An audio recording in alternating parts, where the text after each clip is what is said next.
aligned. Cause it shouldn't hurt to smile when your bite is aligned. You're feeling fine.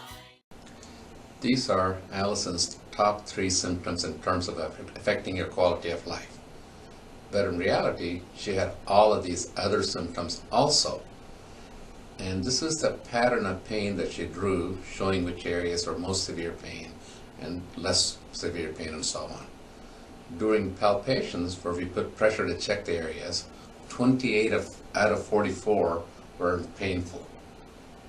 This one shows the teeth are slightly apart, and with the teeth coming together, what dentists call bite or occlusion.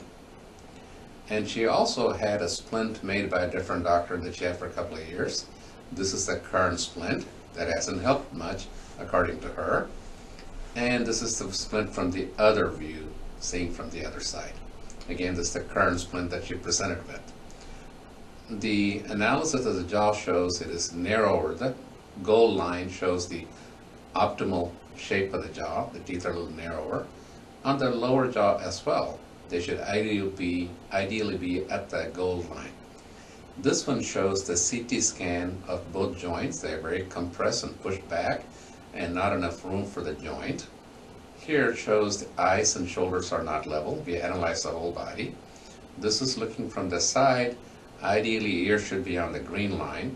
She has the neck forward and chin up. It's primarily because tongue doesn't have room. If it doesn't have volume, just puts indentations on the tongue, and the body compensates by bringing the neck forward, called forward neck position. Also chin poke, where the chin comes on up. This view shows the whole body is affected by this, and the line should be through the shoulder and the hip. You can see the whole body is the head. This one shows it affects the spinal disc overall as well. Here she is hooked up to the K7 Myotronics computer system that allows us to measure things very accurately. This one shows the electrical activity of the muscle. They're overactive and they're supposed to be at rest. After 1 hour of treatment with the ultra low frequency TENS and other things, the jaw muscles are much calmer. But bringing the teeth together, though, requires too much muscle effort. It should be almost effortless. And in reality, it shows 1800% on the right temporalis and 2000+% on the left temporalis. Way too much effort. This one is comparing what happens with the current split. Why is she not getting better? It reveals here, compared to the restful jaw, putting the teeth on this splint requires 1411% on the right side, 1814% more effort on the left side. No wonder she was not feeling much better. Here we are diagnosing the optimal, ideal jaw position compared to where she is presenting, where the teeth are together. Here we are recording on these various dots, shows where the points are, very precisely recording what we call a myobite.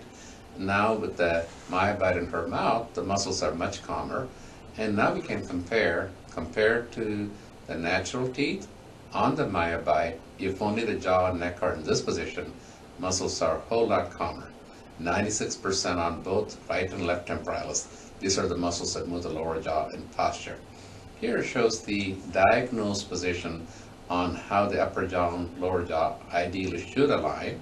You can see the differences different in right and left, front and back. Now, this position is maintained by a fixed orthotic attached to her lower teeth, bonded in so it's there 24/7. It's a trial position for 90 days. Compared to how the muscles were 28 out of 44 muscles were painful, points were painful.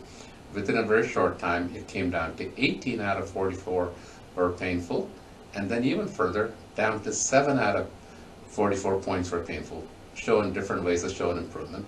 In her own words, the whole symptoms were 85% resolved.